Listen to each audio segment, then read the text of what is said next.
Hello ladies and gentleman, आज हम physics का एक बहुत ही इंपॉर्टेंट चैप्टर स्टार्ट करने वाले हैं जिसका नाम है लाइट। और इंपॉर्टेंट ही नहीं बल्कि ये बहुत ही इंटरेस्टिंग चैप्टर भी होने वाला है। लाइट क्या होती है ये तो हम सब जानते हैं। हमारे आसपास हर जगह लाइट होती है। जैसे सन से लाइट मिलती है, हमें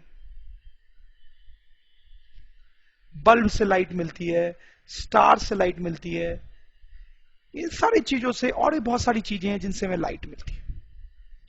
लाइट से रिलेटेड बहुत सारे इंपॉर्टेंट फिनोमेनाज भी होते हैं। जैसे आप देखें, ये जो कैट है वो अपनी इमेज देख रही है एक मिरर में। आप भी रोज सुबह सुबह देखते होंगे। तो हम इस चैप्टर में पढ़ेंगे कि कैसे हम अपने जैसी ही इमेज मिरर में देख पाते हैं। जैसे आपने रेनबो देखा होगा, ये भी बहुत इंटरेस्टिंग फिनोमेना होता है। आपने देखा होगा कि रात को तारे चमकते हैं। सनराइज या सनसेट के टाइम पे स्काई जो होता है वो रेड हो जाता है। और भी बहुत सारे इंटरेस्टिंग फिनोमेनाज होते हैं लाइट से रिलेटेड। उन सबको इस चैप्टर में हम समझेंगे कि वो कैसे होते हैं। लाइट के बारे में दो बहुत ही इंपॉर्टेंट टर्म्स होते हैं। One term is reflection and another term is refraction. आप ध्यान से देखिए, सुनने में सेम जैसे लग सकते हैं बट अलग है। रिफ्लेक्शन, रिफ्रैक्शन, ठीक है। तो सबसे पहले इस चैप्टर में हम पढ़ेंगे रिफ्लेक्शन के बारे में। हम पढ़ेंगे रिफ्लेक्शन ऑफ लाइट, ठीक है। और जब हम रिफ्लेक्शन ऑफ लाइट पढ़ चुके होंगे तो उसके बाद हम पढ़ेंगे रिफ्रैक्शन ऑफ लाइट। तो let's start with reflection of light. Okay बच्चों, देखो ये एक रूम है बहुत अच्छा सा, आप देख सकते हो। और यहां पे टोपी ओपी पहन के आप स्टाइल में खड़े हो। तो आप जब यहां पे खड़े हो तो आपको रूम की सारी चीजें दिखाई देंगी। आप ये टेबल देख सकते हो, ये सोफा देख सकते हो, ये टेबल देख सकते हो, ये बल्ब देख सकते हो, ये पेंटिंग देख सकते हो, सारी चीजें देख सकते हो। तो मेरा सवाल यहां पे ये है कि आप ये सारी चीजें कैसे देख पा रहे हो, कैसे देख पा रहे हो? तो आई एम श्योर आपका जवाब बहुत सिंपल सा होगा, अपनी आंखों से। आप बोलोगे कि मैं आप सारी चीजें जो हैं वो अपनी आंखों से देख पा रहे हो। सही बात है, बिल्कुल आप अपनी आंखों से सारी चीजें देख पा रहे हो। बट यहां पे एक छोटा सा कैच है। क्या कैच है? अगर मैं लाइट्स ऑफ कर दूं इस रूम में, लाइट्स ऑफ कर दूं तो अंधेरा हो जाएगा। तब क्या आप इन सारी चीजों को देख पाओगे? अगर मैं लाइट्स ऑफ कर दूं तो रूम में अंधेरा हो जाएगा, तो क्या आप सारी चीजों को देख पाओगे? नहीं देख पाओगे। आंख तो अभी भी आपकी वैसी की वैसी ही है। तो फिर अब आप चीजों को क्यों नहीं देख पा रहे हो? आप समझ रहे हो मेरी बात? इसका मतलब यह है कि सिर्फ आंख का होना सफिशिएंट नहीं है चीजों को देखने के लिए। हम ऐसा बोल सकते हैं कि light should be there for things to be visible. मतलब लाइट का होना जरूरी है, तभी हमें आसपास की चीजें दिखाई देती है। समझ रहे हो मेरी बात? लाइट का होना बहुत जरूरी है। अब हम थोड़े टेक्निकल डिटेल में जाएंगे। आप देखो, इस बल्ब की बात करते हैं, ठीक है। तो हम थोड़ा डिटेल में जाएंगे कि ये बल्ब हमें कैसे दिखाई देता है। देखो, ये जो बल्ब है ये ग्लो कर रहा है। ये ग्लो कर रहा है तो क्या होगा कि इससे लाइट निकलेगी, ठीक है। हमने लोअर क्लासेस में पढ़ा है कि इससे लाइट निकलेगी इस तरीके से, ठीक है। से लाइट निकलेगी हर डायरेक्शन में इस बल्ब से। अब इससे जो लाइट रेज निकल रही हैं, उनमें से कुछ लाइट रेज हमारी आंखों तक भी पहुंचेंगी इस तरीके से, ठीक। तो जब इस बल्ब से लाइट रे हमारी आंखों तक पहुंचती है तब हमें यह बल्ब दिखाई देता है। Very simple. इस बल्ब से लाइट रेज निकलती है, इससे निकलने वाली लाइट रे जब हमारी आंख में जाती है तो हमें यह बल्ब दिखाई देता है, ठीक है। तो जब लाइट नहीं होती है, जब ये बल्ब ऑफ हो जाता है, तो इससे कोई लाइट रे नहीं निकलती है। और लाइट रे नहीं निकलती है तो हमारी आंख तब भी नहीं पहुंचती है, तो हमें ये दिखाई नहीं देता है। तो आप समझ में आ गई होगी आपको बात कि इस बल्ब को देखने के लिए लाइट का होना भी जरूरी है, लाइट का होना जरूरी भी है और आंखों का होना भी जरूरी है। इस बल्ब से निकलने वाली लाइट जब आंखों में जाती है तो ये बल्ब दिखाई देता है। ठीक, चलो ये तो इस बल्ब की बात हो गई। अगर हम इस बल्ब की बात करना चाहें तो भी वही लॉजिक होगा, इससे लाइट रेज निकलेंगी, उससे निकलने वाली कोई लाइट रे हमारी आंख तक आएंगी तो हमें ये बल्ब दिखाई देगा। ठीक, अब जैसे इस सोफा की बात करते हैं। सोफा, ये सोफा भी अभी आपको दिखाई दे रहा है। ये सोफा क्यों दिखाई दे रहा है? क्या जो चीज इस बल्ब के साथ हो रही है वही इस सोफा के साथ भी हो रही है? क्या सोफा से भी लाइट रेज निकल रही हैं जो हमारे आंख तक आ रही है? नहीं। आप समझ सकते हैं ये सोफा कोई लाइट इमिट नहीं कर रहा है, इसलिए इससे निकलने वाली कोई लाइट हमारे आंख तक नहीं आ रही है, तो फिर ये सोफा क्यों दिखाई दे रहा है? देखिए इट्स वेरी सिंपल। जैसे ये जो बल्ब है ये लाइट इमिट कर रहा है, इससे निकलने वाली कुछ लाइट रे जो है वो सोफा पे जाके गिरेगी, सोफा पे जाके गिरेगी, कई सारी लाइट रेज इस सोफा पे जाके गिरेगी। सोफा क्या करता है, इसमें से कुछ लाइट रेज को रिफ्लेक्ट कर देता है, रिफ्लेक्ट कर देता है। ठीक, और ये जो रिफ्लेक्टेड लाइट रे होती है वो हमारे आंख में जाती है, और जब ये हमारे आंख में जाती है तो हमें ये सोफा दिखाई देता है। समझ रहे हो अपनी बात?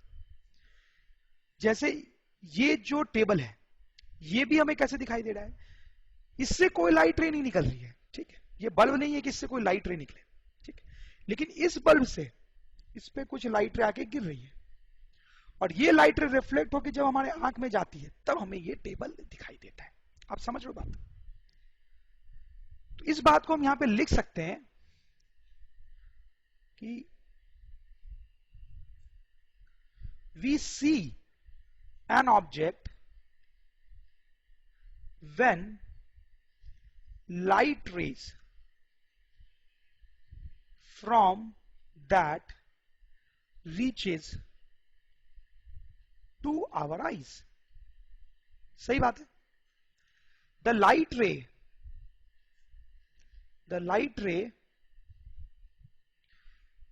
ray may be either objects self light or reflected light। तो जो बात मैंने आपको बताई है वो यहां पे लिखी हुई है। अब यहां पे ये जो बल्ब है जो अपनी लाइट निकालता है उसको हम बोलते हैं ल्यूमिनस ऑब्जेक्ट। ल्यूमिनस ऑब्जेक्ट जो अपनी लाइट खुद निकालता है, और ये जो सोफा है जो अपनी लाइट नहीं निकालता है बट दूसरे की लाइट रिफ्लेक्ट करता है उसको हम बोलते हैं non luminous object. Non luminous object. तो इन दोनों ऑब्जेक्ट्स की हम डिफिनीशन भी लिख सकते हैं कि luminous objects are objects which emit light of their own। ठीक है, जो अपनी लाइट इमिट करते हैं। इसका एग्जाम्पल हो सकते हैं बल्ब, ट्यूबलाइट या सन। सन जो होता है वो भी लाइट इमिट करता है, पता ही आपको। और नॉन ल्यूमिनस ऑब्जेक्ट की डिफिनेशन लिख सकते हैं, non luminous objects are objects which reflect light from other sources। सही बात है। they do not emit light of their own। ठीक है, और इसके एग्जांपल्स क्या होंगे? जैसे ये सोफा हो गया, ये टेबल हो गया, ठीक है, ये पेंटिंग हो गई, ये सारी चीजें नॉन ल्यूमिनस सोर्स के एग्जांपल है। ल्यूमिनस और नॉन ल्यूमिनस ऑब्जेक्ट का जो बेस्ट एग्जांपल होता है वो मैं आपको यहां पे देता हूं। ये जो सन होता है हमारा वो actually luminous source of light होता है, जैसा मैंने आपको थोड़ी देर पहले भी बताया। ठीक है, और ये जो मून होता है हमारा जिसको हम रात में देखते हैं, चंदा मामा, वो non luminous source of light होता है। नॉन ल्यूमिनस कैसे आप देख सकते हो? सूरज जो है वो अपनी लाइट इमिट करता है, इसमें तो कोई डाउट है ही नहीं, सूरज अपनी लाइट इमिट करता है, वो लाइट हम तक अर्थ पे पहुंचती है, ठीक। तो हम सूरज को देख पाते हैं, ठीक। तो सूरज अपनी लाइट इमिट कर रहा है, इसलिए वो कैसा सोर्स हो गया, ल्यूमिनस सोर्स ऑफ लाइट, ठीक। अब मून जो होता है उसकी अपनी लाइट नहीं होती है, उसके पास अपनी कोई लाइट नहीं होती है।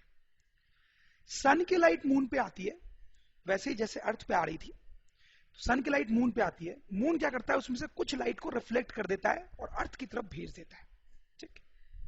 तो रात को यही लाइट हमें दिखाई देती है, ठीक।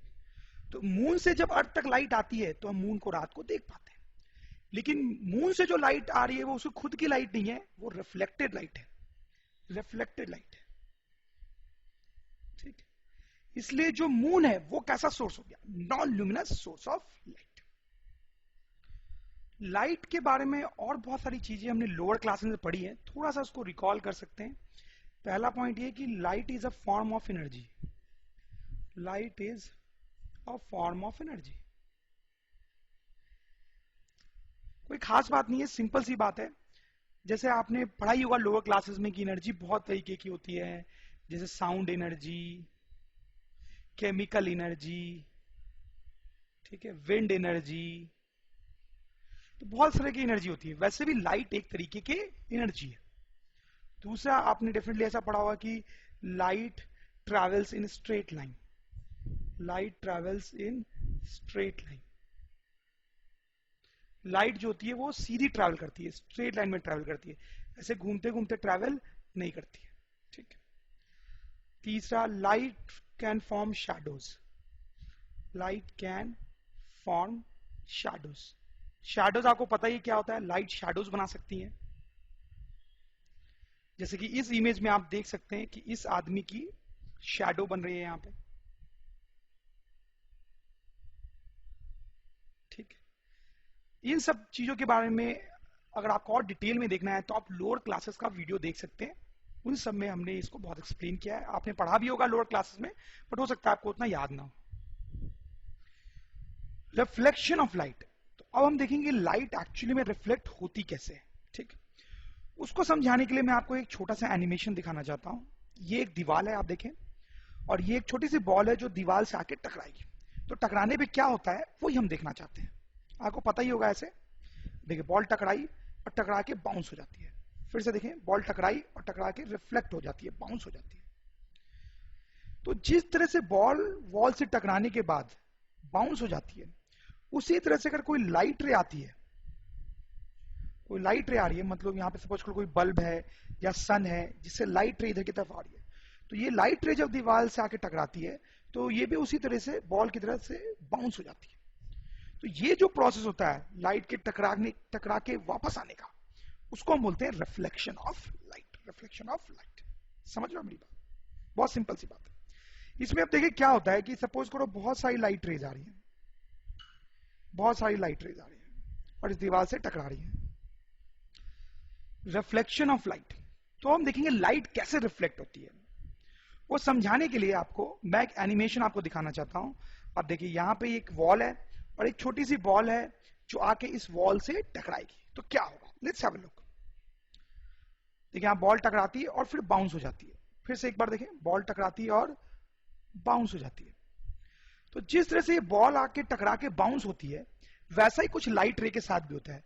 सपोज करो आपको लाइट रे यहां से आती है, लाइट रे आ कैसे रही होगी, यहां पे कोई बल्ब होगा या सन होगा, कुछ होगा, जैसे मान लो ऐसे कोई बल्ब है, ठीक, उससे कोई लाइट रे आती है, ये लाइट रे आके दीवार से टकराती है।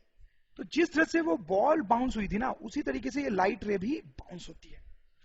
इसी प्रोसेस को हम बोलते हैं रिफ्लेक्शन ऑफ लाइट, इसी प्रोसेस को बोलते हैं रिफ्लेक्शन ऑफ लाइट। अब देखिए, यहां पे थोड़ा हम और डिटेल में जाएं।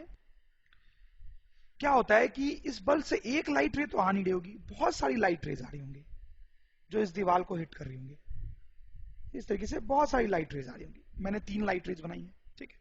तो क्या होता है, जब बहुत सारी लाइट रेज दीवार को टकराती हैं, तो कुछ लाइट रे जो है वो तो टकरा के ऐसे बाउंस हो जाती है, जैसे मैंने आपको बताया, लेकिन कुछ लाइट रे बाउंस नहीं होती है, दीवार उनको एब्जॉर्ब कर लेता है, एब्जॉर्ब, ठीक है।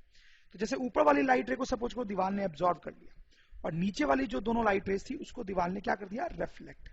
ठीक,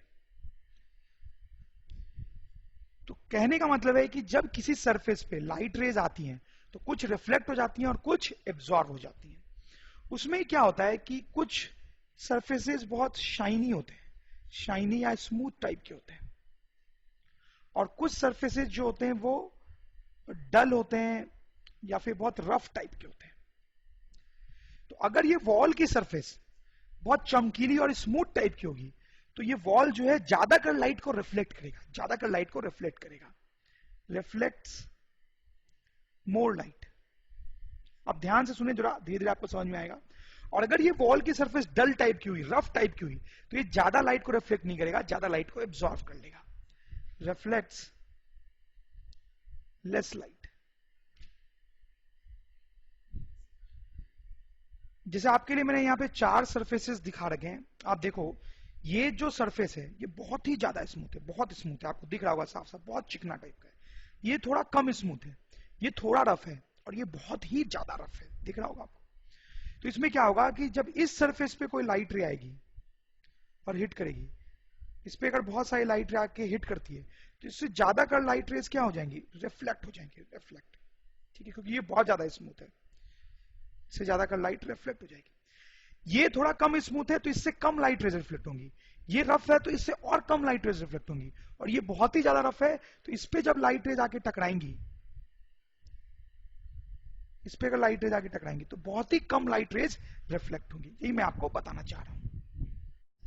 जैसे इस सरफेस को देखो, ये सिल्वर मेटल है एक्चुअली, सिल्वर का एक पॉलिश सरफेस हो सकता है ये, या फिर अल्युमिनियम मेटल का पॉलिश सरफेस हो सकता है, आपने देखा होगा। ये बहुत शाइनी टाइप का होता है।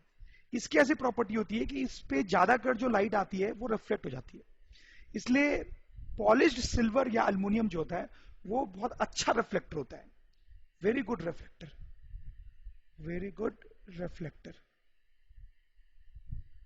Of light.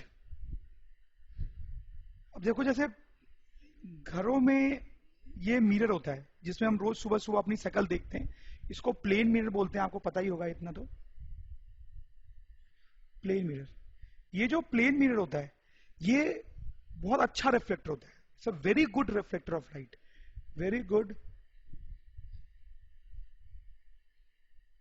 Reflector of light. इस पे जितनी भी लाइट आके गिरती हैं वो ज्यादातर जो लाइट रेज होती है वो रिफ्लेक्ट हो जाती है। तो इस प्लेन मिरर को बनाते कैसे वो थोड़ा मैं आपको बताना चाहता हूं। उसके लिए क्या करते हैं, हम एक ग्लास की प्लेट लेते हैं, पतली सी, एक पतली सी ग्लास की प्लेट बोल लेते हैं जिसको हम बोलते हैं ग्लास स्लैब, ग्लास स्लैब। ठीक है, उसके ऊपर ये जो अल्युमिनियम या सिल्वर है उसकी एक पतली सी कोटिंग करते हैं। ठीक है, और फिर उस कोटिंग के ऊपर एक लाल पेंट लगा देते हैं, तो वो हमारा मिरर बन जाता है। जैसे आपने मिरर पीछे से कभी देखा हो तो आपने देखा होगा पीछे से लाल कलर का दिखता है वो। तो बेसिकली क्या होता है, जैसे मैंने आपको बताया कि ग्लास का एक स्लैब होता है, उसके पीछे ये हम सिल्वर या अल्युमिनियम की कोटिंग कर देते हैं और उसके ऊपर रेड रंग का पेंट लगा देते हैं। रेड रंग के पेंट लगाने का मकसद ये होता है कि ये जो सिल्वर की कोटिंग है इसके ऊपर वो खराब ना हो, उसको प्रोटेक्ट करने के लिए। तो ये जो प्लेन मिरर होता है उसके बारे में अब हम चैप्टर में डिटेल में पढ़ने वाले हैं। तो प्लेन मिरर दिखता कैसा है, कैसे बनाते हैं, वो तो मैंने आपको बता ही दिया है। बट आगे जब हम इस चैप्टर में बढ़ेंगे तो प्लेन मिरर को हम एक पर्टिकुलर डायग्राम से रिप्रेजेंट करेंगे। वो डायग्राम कुछ इस तरीके का होता है, आप देख लें।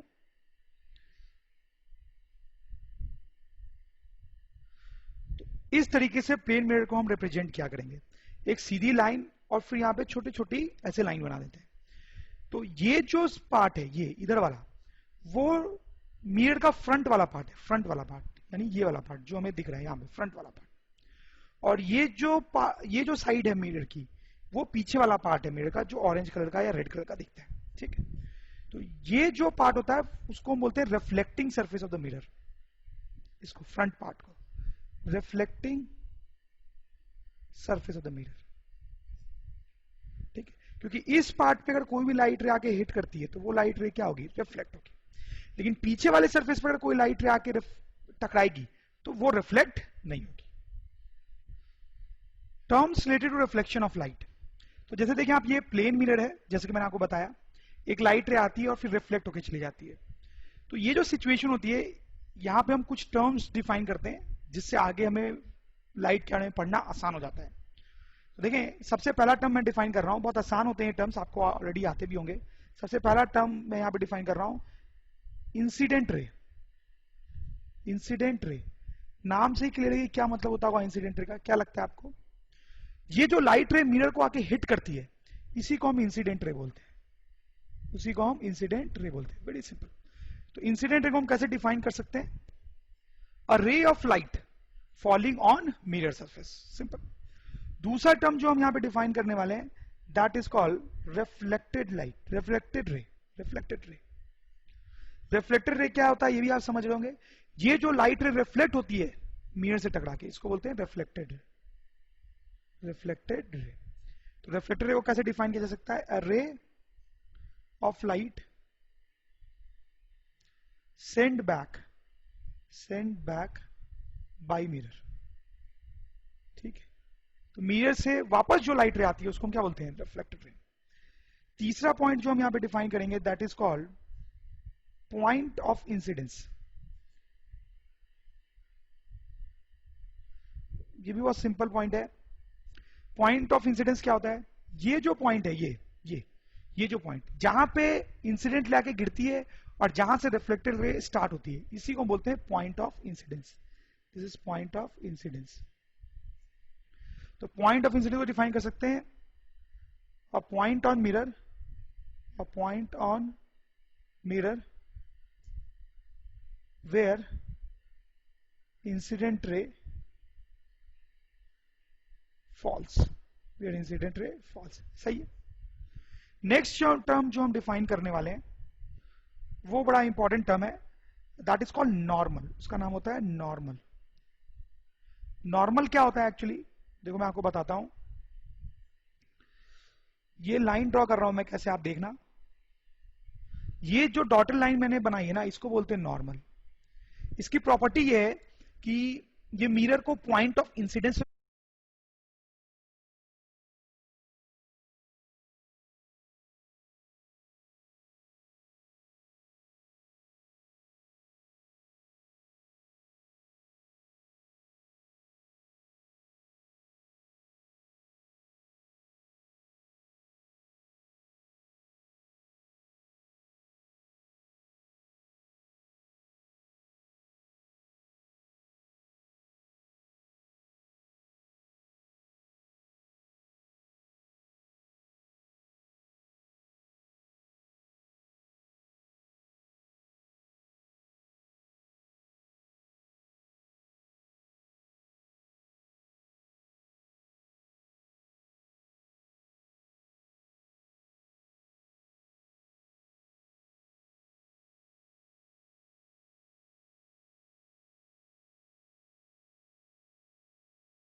मीट करती है, मिरर को पॉइंट ऑफ इंसिडेंस में मीट करती है, और मिरर के साथ ये 90 डिग्री का एंगल बनाती है, मिरर के साथ 90 डिग्री का एंगल बनाती है।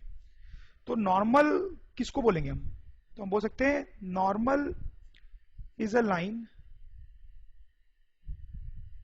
Perpendicular to mirror, perpendicular to mirror drawn at point of incidence, drawn at point of incidence। सही है, पॉइंट ऑफ इंसिडेंस से इसको बनाया जाता है और मिरर की ये परपेंडिकुलर होती है। ठीक है, और भी कुछ टर्म्स होते हैं, लेट्स हैव अ लुक। जो नेक्स्ट टर्म है that is called angle of incidence, angle of incidence. Angle of incidence क्या होता है? अब देखो बहुत सिंपल सी बात है, ये इंसिडेंट रे है हमारी और ये जो है वो नॉर्मल है। इन दोनों के बीच में यहां पे जो एंगल बन रहा है ना, इन दोनों के बीच में ये जो एंगल बन रहा है इसी को बोलते हैं एंगल ऑफ इंसिडेंस। और इसको जनरली सिंबल आई से किया जाता है, आई फॉर इंसिडेंस, तो इसको बोलते हैं एंगल ऑफ इंसिडेंस। तो एंगल ऑफ इंसिडेंस को कैसे डिफाइन कर सकते हैं हम? Angle between incident ray and normal. सही बात है। नेक्स्ट जो टर्म है वो भी आप समझ ही गए होंगे, that is the last term, that is called angle of reflection. Angle of reflection, angle of reflection क्या होता है? It's very clear. ये जो एंगल है नॉर्मल और रिफ्लेक्टेड रे के बीच में, उसको बोलते हैं एंगल ऑफ रिफ्लेक्शन। इसको सिंबल आर से डिनोट करते हैं।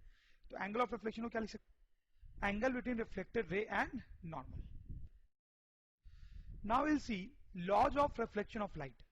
मतलब जब लाइट मिरर से रिफ्लेक्ट होती है तो वो कुछ लॉज को फॉलो करती है, कुछ नियम्स को फॉलो करती है जो कि बड़े इंपॉर्टेंट होते हैं, तो वही हम देखेंगे। तो एक्चुअली दो लॉज होते हैं, दो लॉज। पहला जो लॉ होता है वो क्या है, देखिए हम, फर्स्ट लॉ ऑफ रिफ्लेक्शन,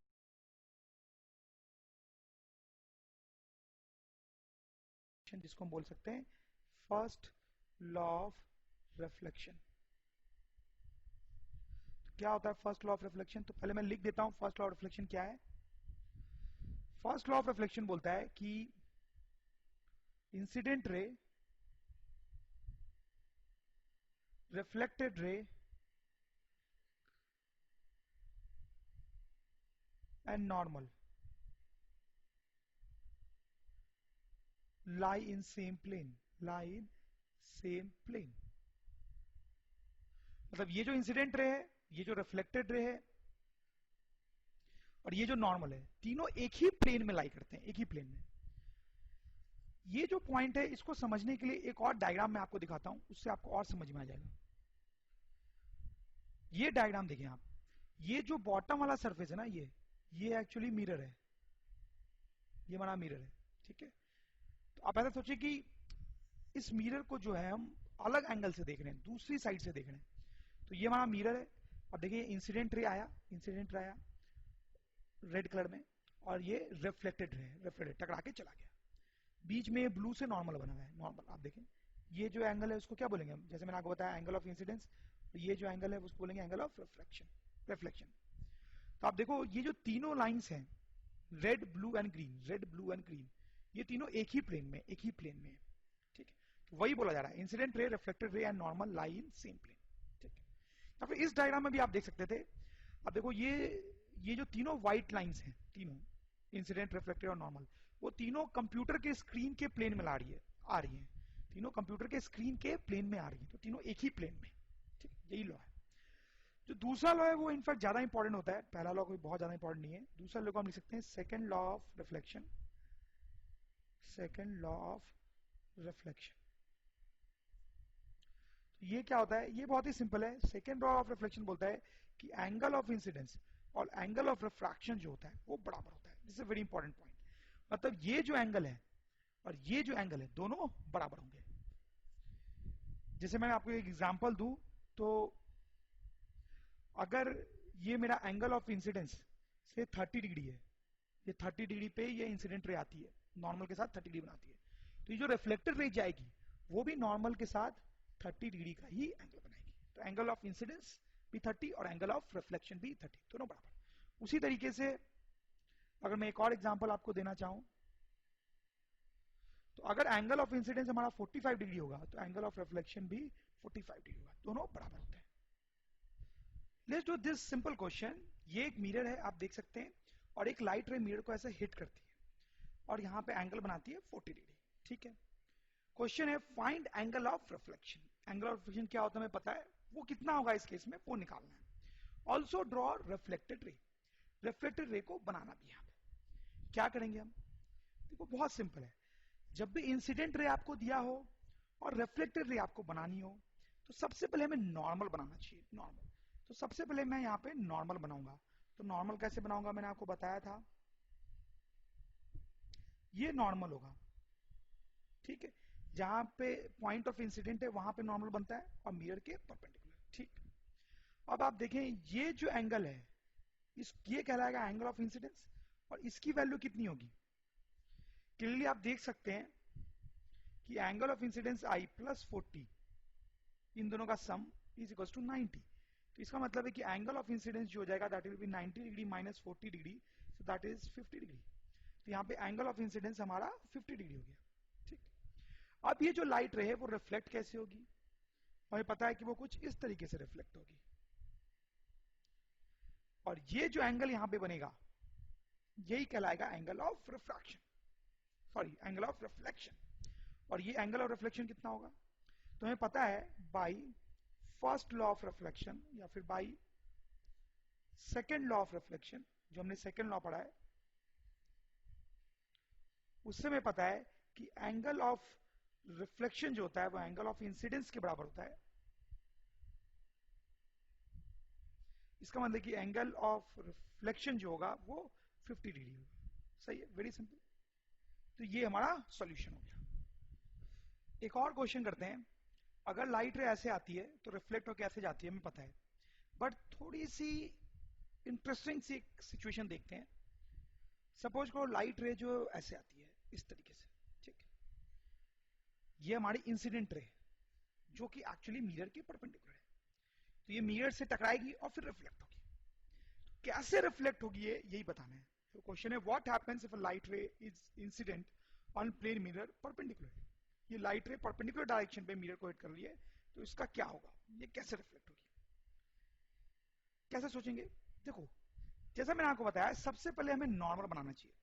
तो नॉर्मल कैसे बनाते हैं, ये हमारा पॉइंट ऑफ इंसिडेंस है, ठीक है। तो यहां पे हम एक परपेंडिकुलर ड्रॉ करेंगे मिरर के, तो ये हमारा परपेंडिकुलर होगा, ठीक है। ये तो ये हमारा नॉर्मल होगा, समझ रहे हैं आप। तो इसमें ध्यान देने वाली बात ये है कि जो इंसिडेंट रे है वो नॉर्मल के अलोंग ही आया है, वो नॉर्मल के अलोंग ही आया है, ठीक है। तो यहां पे what do you think will be angle of incidence. Angle of incidence कितना बोलेंगे। एंगल ऑफ इंसिडेंस होता क्या है, इंसिडेंट रे और नॉर्मल के बीच का एंगल। तो यहां पे इन दोनों के बीच में कितना एंगल है, आपको क्या लगता है। ऑब्वियसली इन दोनों के बीच का एंगल 0 है, तो हम यहां पे बोलेंगे एंगल ऑफ इंसिडेंस इज 0, ठीक है। तो आपको क्या लगता है एंगल ऑफ रिफ्लेक्शन कितना होगा। तो क्योंकि एंगल ऑफ रिफ्लेक्शन जो होता है वो एंगल ऑफ इंसिडेंस के बराबर होता है, यानी कि एंगल ऑफ रिफ्लेक्शन जो होगा वो भी 0 होगा, ठीक है। तो यानी कि ये जो लाइट रे है वो ऐसे रिफ्लेक्ट होगी ताकि एंगल ऑफ रिफ्लेक्शन जो है वो 0 हो। इसका मतलब वो कैसे रिफ्लेक्ट होगी, इसका मतलब बहुत सिंपल है कि वो इसी पाथ के लॉन्ग वापस चली जाएगी। तो लाइट रे ऐसे आएगी नॉर्मल के लॉन्ग और फिर उसी पाथ पे वापस चली जाएगी। तो यही हमारा रिफ्लेक्टेड रे भी कहलाएगा, ठीक है। तो आप देख सकते हो रिफ्लेक्टेड रे और नॉर्मल के बीच में एंगल कितना बन रहा है, 0। तो ये जो सिचुएशन होती है बड़ी इंटरेस्टिंग सिचुएशन होती है। अगर लाइट रे मिरर के परपेंडिकुलर आती है तो वो अपने ही पाथ पे वापस चली जाती है। इफ लाइट रे hits mirror perpendicular to surface, it is reflected back along the same path, along the same path। और इस केस में हम बोल सकते हैं कि एंगल ऑफ इंसिडेंस और एंगल ऑफ रिफ्लेक्शन जो है दोनों 0 के बराबर होते हैं। Regular and diffuse reflection. तो देखो क्या मतलब होता है इसका? बहुत ही सिंपल सी चीज है। जैसे आप सपोज करो यहाँ पे हमारे पास एक स्मूथ सरफेस है, कोई फ्लैट स्मूथ सरफेस है, जैसे कि प्लेन मिरर या कोई और भी स्मूथ सरफेस हो सकता है। और यहाँ पे जो हमारे पास सरफेस है ये बहुत ही रफ है, आप देख सकते हो बिल्कुल ही गड्ढे वड्ढे हैं उसमें, बहुत ही रफ टाइप का सरफेस है। ओके, आप सोचो कि दोनों केस में पैरेलल लाइट रेज आ रही है और इस सरफेस पे टकरा रही है दोनों केस में। ठीक है, जैसा कि हमने पढ़ा लाइट रेज का रिफ्लेक्शन होगा, रिफ्लेक्शन होगा। क्या लगता है आपको इन दोनों केसेस में जब रिफ्लेक्शन होगा तो उसमें क्या डिफरेंस होगा? देखो मैं आपको बताता हूं, इस केस में जो रिफ्लेक्शन होगा वो कुछ इस तरीके से होगा, ये रिफ्लेक्टेड लाइट होगी, और इस केस में रिफ्लेक्टेड रेज कुछ इस तरीके की होंगी। देखो ये जो है वो फ्लैट और स्मूथ सरफेस है, तो इसमें सारी लाइट रे जो आएंगी वो एक सिस्टमैटिक वे में रिफ्लेक्ट होंगी। लाइट रेज आई थी तो पैरेलल थी, और जब रिफ्लेक्ट होंगी तो भी पैरेलल रहेंगी। लेकिन इस केस में जब लाइट रेज आई थी तो पैरेलल थी, लेकिन अब वो रिफ्लेक्ट होकर अलग अलग डायरेक्शन में चल जाएंगी, क्योंकि यहाँ पे ये जो सरफेस है वो कैसा है, रफ रफ। तो ये जो रिफ्लेक्शन है यहाँ पे, that is called regular reflection. ये रेगुलर रिफ्लेक्शन है, रेगुलर आप नाम से ही समझ सकते हैं। और ये जो रिफ्लेक्शन है ये हमारा डिफ्यूज रिफ्लेक्शन है, this is diffuse reflection. Diffuse reflection को कई बार इरेगुलर रिफ्लेक्शन भी बोलते हैं, इरेगुलर रिफ्लेक्शन। कई बार इसको स्कैटरिंग भी बोलते हैं। स्कैटरिंग बोलने का क्या मतलब है? स्कैटरिंग का मतलब होता है छितरा जाना। तो यहां पे आप देख सकते हैं जो लाइट रेज आती है वो अलग अलग डायरेक्शन में स्कैटर हो गई है, ठीक, जबकि इस केस में ऐसा नहीं हुआ है। जैसे अगर मैं आपसे बोलूं कि ये सरफेस जो कि स्मूथ है और यहां पे ये सरफेस जो कि क्लियरली रफ है, तो इन दोनों में कैसा रिफ्लेक्शन होगा? तो क्लियरली आप समझ जाएंगे, क्या समझ जाएंगे कि इसमें रेगुलर रिफ्लेक्शन होगा, राइट, इसमें रेगुलर रिफ्लेक्शन होगा। और इसमें कैसा रिफ्लेक्शन होगा? इसमें डिफ्यूज या इरेगुलर रिफ्लेक्शन होगा। एक चीज और आप यहां पे देख सकते हैं, कुछ लोगों को ऐसा लगता है कि यहां पे बहुत ही गंदा सा रिफ्लेक्शन हुआ है, तो जो लॉ ऑफ रिफ्लेक्शन होता है, मतलब ये वाला लॉ कि angle of incidence equals to angle of reflection, ये जो लॉ ऑफ रिफ्लेक्शन होता है, तो कुछ लोगों को लगता है कि इस केस में तो ये लॉ वैलिड है, लेकिन इस केस में ये जो लॉ है वो वैलिड नहीं है। तो मैं आपको बताना चाहता हूं कि ऐसा बिल्कुल भी नहीं है। ये जो लॉ ऑफ रिफ्लेक्शन है वो हमेशा वैलिड होता है, and this is valid even in diffuse reflection. ये जो डिफ्यूज रिफ्लेक्शन हो रहा है इसमें भी एंगल ऑफ इंसिडेंस और एंगल ऑफ रिफ्लेक्शन सेम होता है, इसमें भी लॉ ऑफ रिफ्लेक्शन वैलिड होता है। देखिए थोड़ा सा समझना इसको, हालांकि डिफिकल्ट हो सकता है। पहले इस केस पे आप ध्यान दें, इस पे आप देखें, ये जो रे आ रही है पहले वाली, उसके लिए ये सरफेस है, दूसरी वाली जो रे आ रही है उसके लिए भी वही सरफेस है, इंसिडेंट सरफेस। सब रे के लिए वही इंसिडेंट सरफेस है। तो पहले वाले के लिए अगर मैं नॉर्मल बनाऊंगा तो ये नॉर्मल बनेगा, दूसरे वाले के लिए नॉर्मल उसके पैरेलल इस तरह से बनेगा, तीसरे वाले के लिए नॉर्मल उससे पैरेलल कुछ इस तरीके से, ये चौथे वाले के लिए, पांचवे वाले के लिए। तो सबके लिए आप देख सकते हैं नॉर्मल कैसे बना है, ठीक है, सारे नॉर्मल्स एक दूसरे के पैरेलल होंगे। और क्योंकि ये सारे इंसिडेंट रेज भी पैरेलल हैं, तो सबका ये जो एंगल ऑफ इंसिडेंस होगा वो भी सेम होगा। आप समझ रहे होंगे, सबके लिए सेम एंगल ऑफ इंसिडेंस है, सेम आई, ठीक है। तो सब के लिए सेम आई है, तो अब सब जब रिफ्लेक्ट होंगे तो आप क्लियरली समझ सकते हैं कि सबके लिए एंगल ऑफ रिफ्लेक्शन जो है वो भी सेम होगा, सेम एंगल ऑफ रिफ्लेक्शन। तो सब एक सिस्टमैटिक वे में रेगुलर फैशन में इस तरह से रिफ्लेक्ट होंगे, ठीक है। इस केस में लेकिन आप देखें, थोड़ा ध्यान दें, ये जो पहली रे है उसके लिए अगर हम नॉर्मल बनाएंगे तो ये होगा, ठीक है, ये एंगल ऑफ इंसिडेंस हुआ और ये एंगल ऑफ रिफ्लेक्शन होगा और ये रिफ्लेक्ट हो गई, ठीक है। जैसे ये लास्ट वाला रे देखिए, अब यहां पे जो नॉर्मल होगा, इसका जो नॉर्मल होगा वो इसके पैरेलल नहीं होगा, इस यहां पे नॉर्मल कुछ इस तरीके से होगा, थोड़ा टेढ़ा हो जाएगा क्योंकि सरफेस भी थोड़ा टेढ़ा है। तो ये एंगल ऑफ इंसिडेंस होगा, ये एंगल ऑफ रिफ्लेक्शन होगा। तो यहां पे आई अलग हो गया, आई अलग हो गया, ये आई अलग है और ये आई अलग है, ठीक है। तो आर भी अलग हो जाएगा और इस डायरेक्शन में चला गया। जैसे ये वाला आप रे देखें, इसके पहले वाला, इसमें तो ऐसा लग रहा है कि मैं सरफेस में नॉर्मल बनाऊं तो वो इंसिडेंट रे के लॉन्ग ही आ जाएगा, इंसिडेंट रे के लॉन्ग ही हो जाएगा। तो यहां पे तो एंगल ऑफ इंसिडेंस जो है वो जीरो हो गया, एंगल ऑफ इंसिडेंस जीरो हो गया, तो जो लाइट रे है वो तो बाउंस कर जाएगी इसी बात पे, तो इस तरह से लाइट चलेगी। तो आप देख सकते हैं इस केस में हर जगह पे जो एंगल ऑफ इंसिडेंस है वो अलग अलग है, डिफरेंट एंगल ऑफ इंसिडेंस। तो जो रेज है वो अलग अलग तरीके से रिफ्लेक्ट हो रही है। शायद आपको क्लियर हुआ हो। ये थोड़ा सा डिफिकल्ट है, आपको एक दो बार और देखना चाहिए इसको अच्छे से समझने के लिए। But the good thing is कि ज्यादा इंपॉर्टेंट पॉइंट नहीं है। फिजिक्स में जनरली ऐसा ही होता है कि जो चीजें थोड़ी कॉम्प्लिकेटेड से होती हैं वो उतनी इंपॉर्टेंट नहीं होती हैं। एंड बिलीव में ऐसा होता ही है, यहाँ पे भी ये पॉइंट उतना इंपॉर्टेंट नहीं है।